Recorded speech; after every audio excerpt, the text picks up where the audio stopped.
Opa, e aí, tudo bem?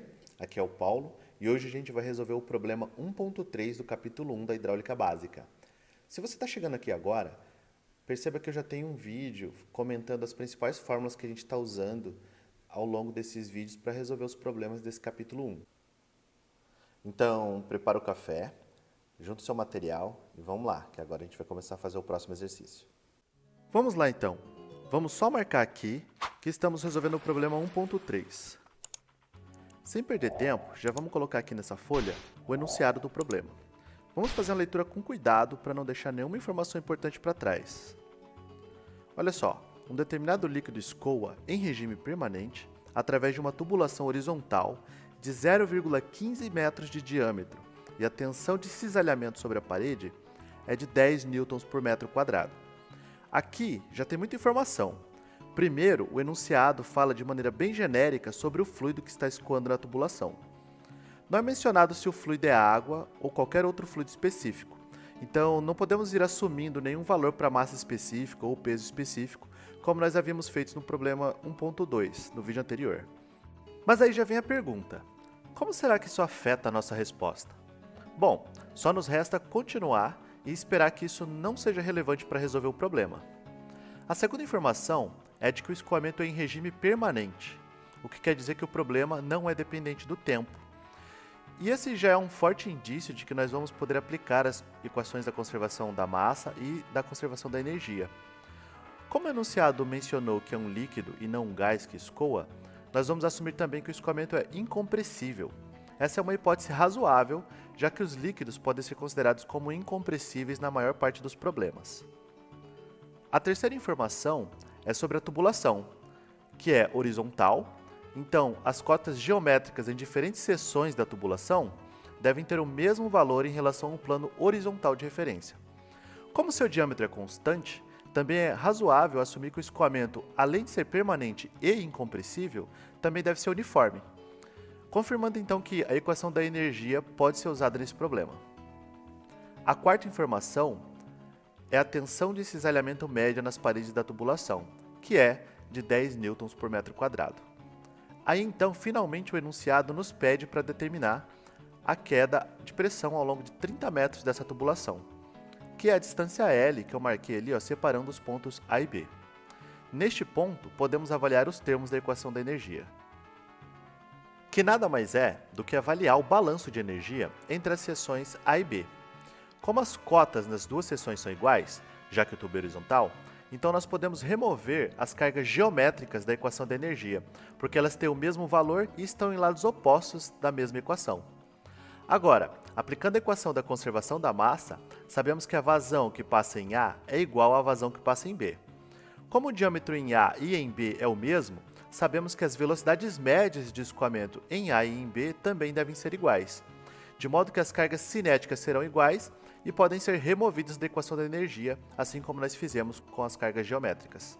Neste ponto, só gostaria de ressaltar que estamos removendo as cargas geométricas e cinéticas da equação, não porque elas são iguais a zero, mas porque elas são iguais e estão em lados opostos da equação. Agora, a equação da energia ficou somente com a carga de pressão em A, com a carga de pressão em B e com a perda de carga que ocorre entre as seções A e B. Lembrando que essa perda de carga ocorre devido ao atrito viscoso do fluido com as paredes da tubulação.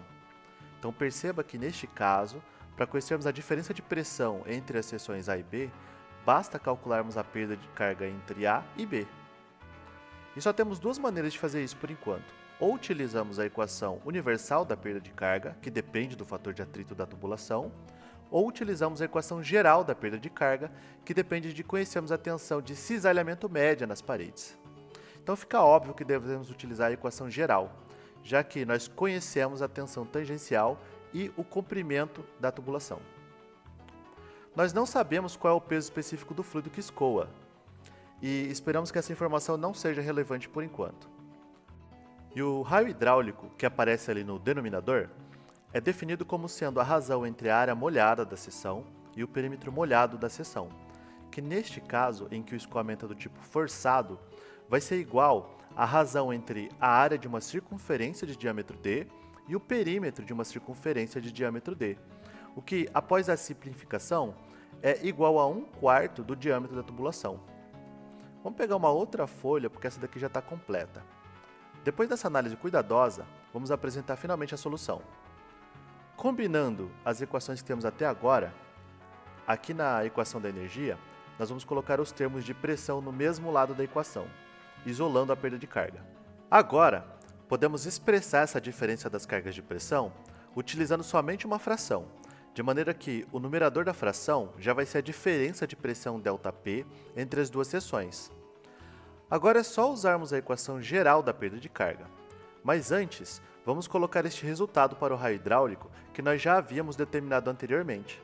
Dessa maneira, substituindo o resultado da equação geral da perda no termo de perda de carga, dentro da equação de energia, nós ficamos com este resultado que apareceu por último. Note que o peso específico do fluido que escoa aparece no denominador do lado esquerdo da equação e no denominador do lado direito da equação, de modo que nós podemos retirá-los da equação. E a equação resultante fica mais simples, o que já mostra que o nosso resultado independe do tipo de fluido que escoa na tubulação. Então, realmente não era preciso neste problema ter indicado qual o fluido que estava escoando através da tubulação. Agora, substituindo os resultados, 10 newtons por metro quadrado para a tensão de cisalhamento, 30 metros de comprimento de tubo e 1/4 do diâmetro, que é 0,0375 metros, obtemos assim a queda de pressão de 8.000 newtons por metro quadrado. E usando um prefixo do Sistema Internacional para deixar nossa resposta mais elegante, podemos escrever que a queda de pressão é de 8 kN por metro quadrado, que é então finalmente a nossa resposta final. Lembrando que esse último passo de usar o prefixo quilo na resposta final ele é opcional. A gente só fez isso porque o próprio autor ele costuma apresentar as respostas finais dessa forma. Chegamos ao fim de mais um problema do capítulo 1 de Hidráulica Básica. Se você gostou dessa resolução com comentários, deixa um like no vídeo, faz sua inscrição no canal, porque isso me motiva a continuar fazendo esse tipo de conteúdo. Se você tiver tempo, diz para mim nos comentários o que você achou dessa resolução. Faça suas críticas e perguntas, porque isso ajuda a dar uma engajada no conteúdo. Nos vemos então no próximo vídeo, que vai ser do problema 1.7. Um abraço, até breve, e se a engenharia ainda está nos seus planos, persevere.